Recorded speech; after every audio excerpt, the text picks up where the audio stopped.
नमस्कार. चित्रावरून लिहिलेली लघुकथा मी सादर करीत आहे. अगं इशू, उठतीस का? पाण्याचा टँकर येईल. काल टँकर आला नव्हता. पाणी सगळं संपत आलंय. सगळ्यांच्या आंघोळी, धुणं, 2 जनावरांना पाणी आणि दिवसभर पाणी पुरायला पाहिजे. उठतीस का? अगं दादा पण आता शाळेला गेलाय ना. उठ बरं लवकर. सगळ्या बादल्या, घागरी 2-3 खेपा करून नंबर लावून ठेव. तोपर्यंत बाबा आणि मी येतोच तिथं. काय ग आई, एखादा दिवस सुद्धा मला झोपायला मिळत नाही या पाण्यासाठी. अगं आपल्याला पाणी नसलं तर कसं चालेल? आपल्या बोरला सुद्धा आता पाणी नाही, विहिरींना पाणी नाही. पाणी कुठून आणायचं? उठ बरं लवकर. चहा ठेवते, तोंड धु पटकन. टँकरच्या लाईनीत आपल्या बादल्या, कळशा नेऊन ठेव.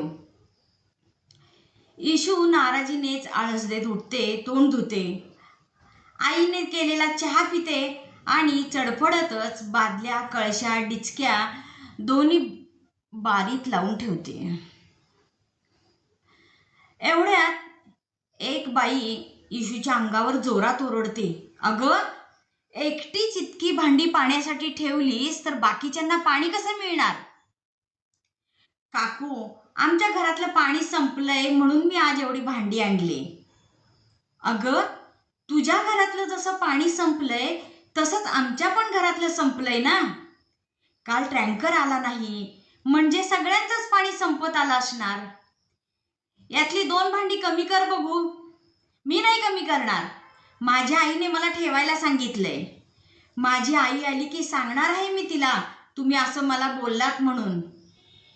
ते संभाषण ऐकून शेजारचे काका म्हणतात, अहो जाऊ द्या हो, काय बारक्या पोरीशी वाद घालता? पाणी पटकन भरून जातंय. टँकरला मोठं पाणी असतं. आपल्याला पण पाणी मिळणार आहे. तेवढ्यात एक छोटी मुलगी मोठी प्लॅस्टिकची बरणी घेऊन येते.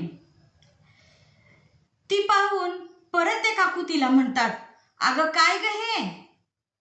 तुला ही बरणी भरल्यावर उचलणार तरी आहे का? घेऊन आलीस ते? ती मुलगी फक्त तिच्याकडे बघतच राहते. तेवढ्यात टँकरचा आवाज सर्वजण ऐकतात आणि पाण्यासाठी झुंबड उठते. ढकलाढकली करत एक एक पाणी भरू लागतात. तेवढ्यात इशू आईला बोलवायला जाते. टँकरच्या हॉर्नचा आवाज इशूची आई पण ऐकते आणि आई बाबा पटकन पाणी न्यायला येतात. अशा प्रकारे पाण्यासाठी झुंबड उठते. टँकरच्या शेजारी ज्यांची घरं असतात त्यांचा मात्र फायदा होतो, कारण त्यांनी बॅरेल तिथंच ठेवलेले असतात. पटापट त्यांना बॅरेलमध्ये पाणी ओतता येतं, जादा पाणी मिळतं. ती गर्दी पाहून कोणीतरी ओरडत असतं, अरे अरे, हळूहळू, बेतानं ढकलाढकली करू नका. सर्वांना पाणी मिळणार आहे. हे जरी संपलं तरी पुन्हा पाण्याचा टँकर येणार आहे. होय काय? बरं झालं. असं म्हणून तेथील लोक सुटकेचा निश्वास सोडतात. मग इशू आईला म्हणते, आता आणि टँकर येणार आई. मी उद्या उशिरा उठणार हं.